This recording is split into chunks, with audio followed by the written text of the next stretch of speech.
Hello everybody, in this video, I'm going to share with you a technique that you can use to remember English vocabulary.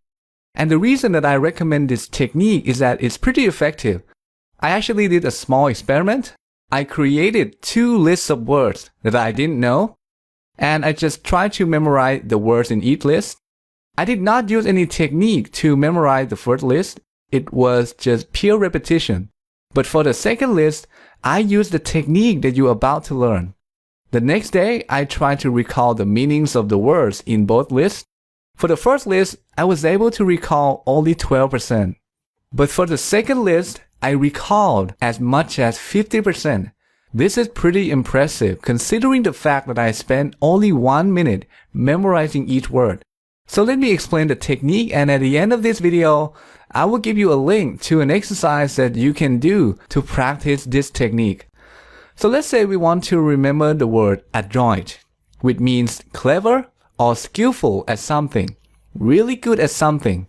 The first thing we need to do is to come up with another word that sounds similar to this word. And that word must refer to something that we can visualize, something that we can see in our mind. So for this word, the substitute word could be the word android, which means a robot, right? Adroit and android sound pretty close to each other. We could also use the phrase a drawing. That sounds similar as well. Adroit, a drawing.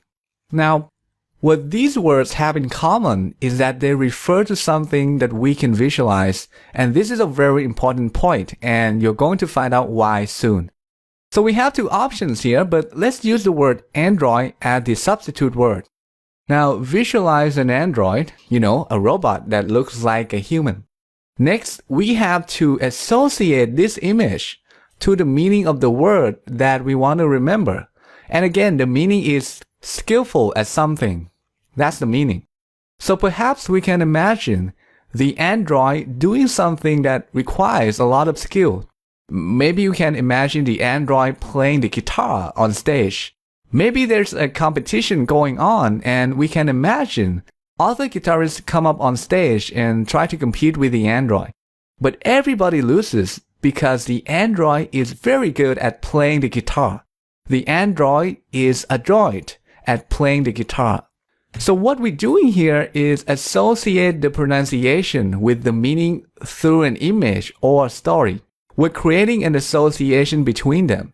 So when you come across this word again, the pronunciation will remind you of the association and therefore the meaning of the word. Let's take a look at one more example. Suppose we want to memorize the word lambaste, which means to criticize someone or something harshly.